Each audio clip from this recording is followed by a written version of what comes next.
In 2022, Western governments seized over $2 billion worth of superyachts from Russian oligarchs. Armed police boarded vessels in foreign ports.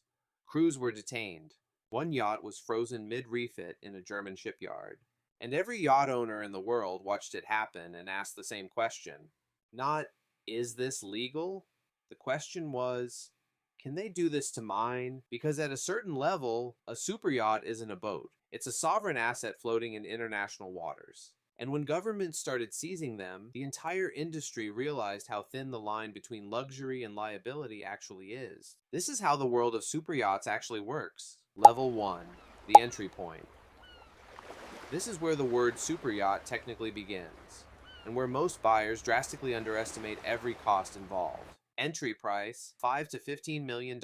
Running costs, $500,000 to $1 million per year. That's roughly $80,000 every single day you're on the water. Most first-time buyers do the math after they sign, and most first-time buyers start Googling how to sell a yacht quickly at 1 a.m. The marina is full of level 1 yachts with for sale signs. There's a reason for that. Smart move if you're curious about this world, charter first. A week on a 28-meter yacht costs $50,000 to $80,000. That sounds expensive until you compare it to $10 million in purchase price and a decade of running costs to find out you only use the boat 3 weeks a year. Level 2, the lifestyle platform. This is where superyacht ownership starts to feel intentional rather than aspirational. New build pricing, $15 to $40 million. Running costs, $1.5 to $3 million per year. Crew of 7 to 12. At this size, the yacht stops being a large boat and starts becoming a platform for how you want to live on the water. A tender garage, a jacuzzi on the sun deck, multiple guest cabins, a chef producing restaurant quality meals, a beach club at water level where you step off the stern directly into the sea. At level 1, you invite 2 couples for an afternoon. At level 2, you invite 8 people for 5 days and nobody feels crowded. The yacht starts to feel less like something you use and more like somewhere you belong. At level 2, you invite 8 people for 5 days and nobody feels crowded. Everyone has privacy, everyone has space. Level 3, the destination. This is where the yacht becomes the destination. New build pricing, $40 to $100 million. Running costs, $3 to $7 million per year. Crew of 14 to 22. At this size, the interior is no longer a boat interior. It's architecture. Full beam master suite stretching the entire width of the hull. Formal dining room seating 12. The shift here is psychological. You don't go somewhere anymore.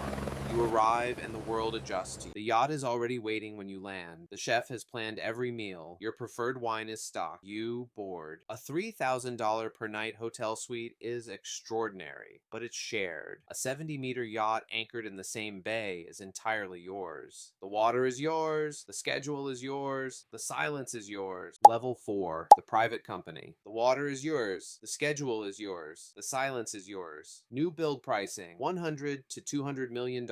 Crew of 25 to 40. Running costs, $8 to $15 million per year. A helicopter pad becomes standard. Helicopter included. A full-time operations manager on shore coordinates logistics across multiple countries simultaneously. The owner's office receives quarterly operational reports the way a CEO receives board updates. Don't plan, you don't coordinate, you don't request, you arrive. Every transition is invisible. The tender takes you to shore. The car is waiting. The restaurant has your table. None of this is improvised. It's anticipated by a team that has learned to act before being asked. Level 5, the sovereign asset. This is where superyachts stop being yachts entirely. Fewer than 30 vessels this size exist in the world. New build pricing, $400 million to $700 million. Crew of 55 to 80. Running costs north of $25 million per year. The 156-meter dill bar before its seizure required a crew of roughly 80 and running costs of up to $60 million per year. For context, that figure approaches the annual operating budget of some small national navies. At this level, the vessel carries systems normally reserved for military craft: industrial desalination, independent power, surgical medical facilities. The 162-meter Eclipse reportedly included armor plating on the owner's suite, a submarine, and an anti-paparazzi laser system. The captain doesn't report to the owner. The captain reports to a management company that reports to a family office that reports to a trust. There are more lawyers involved in operating this vessel than there are chefs. This is where yachting stops being recreation. It stops being lifestyle. It becomes a way of existing outside the structures most people don't even realize they live inside. A guy at level 1 and a guy at level 5 are both doing the same thing.